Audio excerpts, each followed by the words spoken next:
I want to talk with you about 3 common mistakes that I see fitness business owners make. Now, these 3 mistakes can literally cripple a business owner. It can lead to burnout, it can lead to stress, and even business failure or bankruptcy. So let's dig into them. The first mistake that I see that is common amongst almost all startup business owners is ineffective marketing. It's either inconsistent or it's bland. It's kind of one size fits all.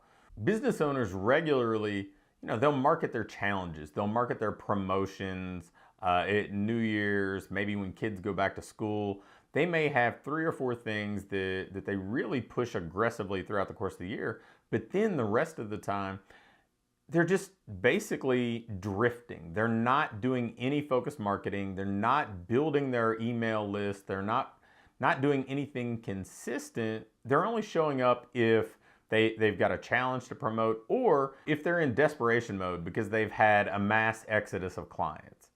And then for the people who are marketing, it's very much cut and paste. It's one size fits all. Even when they're marketing challenges or anything else, most fitness business owners just want to grab something that somebody else has done and clone it. They don't want to do anything original. Yet that's what people buy. People buy people. They're buying you. So deviating from this and not showing people why you're different, why you're unique and better can literally kill a business because now the consumer has to default to just buying on price. They don't know how you're different, how you stand out, and how you can be the best solution for them.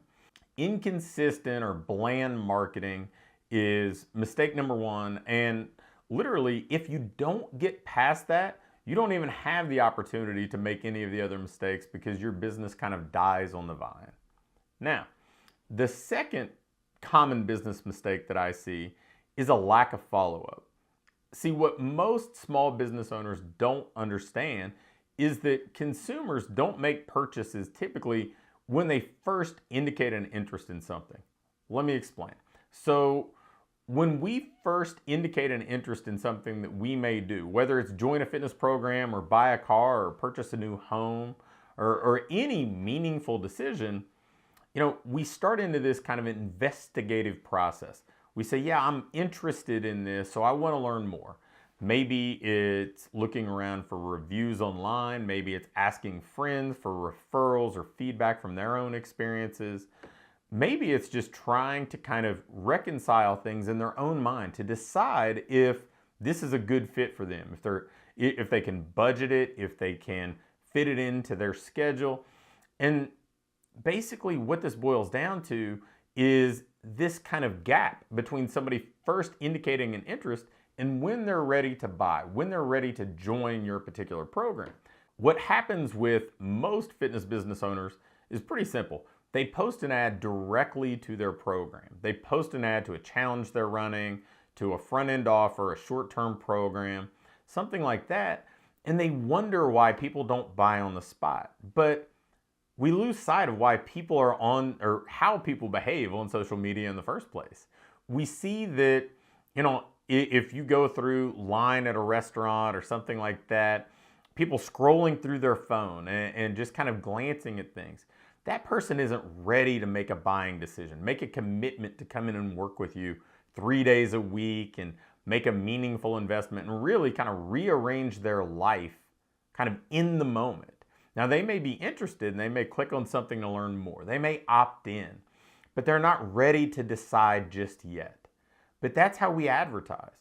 So instead, the people that are going to succeed are going to be able to avoid that mistake. And they're going to basically put something out there to get this prospect to self-identify, to raise their hand and go from being invisible to the business to being visible, to being a known prospect that they can follow up with.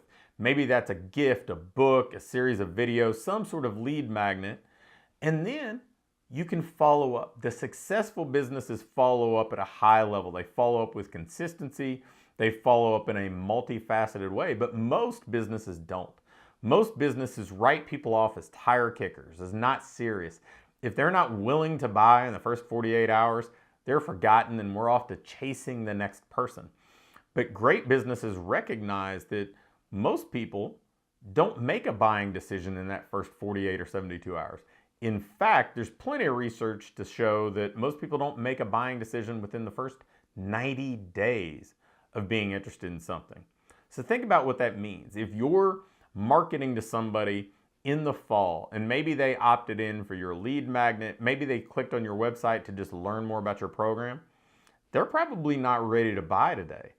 But that person may very well be ready to buy in January, and the person who's going to get that client, that business that's going to become the ultimate destination for that person, is really going to be the one who followed up, the one who had the ability to develop that know, like, and trust, to educate the prospect, to build a relationship with the prospect, and to motivate them so that when that prospect is ready, there's only one choice. There's only one option for them. So follow-up would be mistake number 2, or a lack thereof. The third mistake is really just building a business where you're not really a business owner at all, not being scalable. Essentially just creating a self-employed position where everything relies on you. You have no systems in place. You really are a business owner that doesn't have a business at all. You're a prisoner of any success you have. You sell more training. It just means you have more obligations that only you can live up to. If you take on more marketing or decide to do something else, it's just more responsibility placed on your shoulders. See, successful business owners have scalable businesses. They document the things they do well, they train other people to do those things, and then they elevate themselves to a role in the business where they're doing the things they're best at. They're playing their best role in the business and delegating or outsourcing or even eliminating, in some cases, everything else.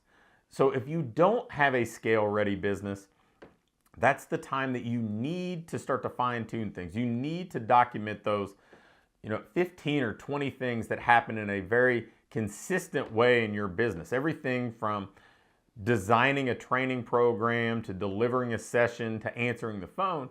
You have to document those things, and you have to put them in a way that somebody else can come in and deliver the same thing that you do. Now, you're the business owner, so they may not do it at just as high level as you do, but if they can deliver it at 85, 90% as high a level as you are, now you've got a business that's scalable, and you can move yourself into a role of being an owner-operator, or even just an owner that's not necessarily involved in the day-to-day. You can scale your business. I have something for you. Click the link in the description or the pinned comment below, and you can get a copy of my best-selling book, The Ideal Business Formula. And if you enjoyed this video, if you liked it and it helped you, be sure to hit the thumbs up button. And if you had any questions or comments or video ideas, be sure to leave them below and I'll be sure to respond. Lastly, subscribe to this channel. I'll be posting 2 videos a week to coach you and help you build your business. And be sure to turn on the notification bell so you never miss a video.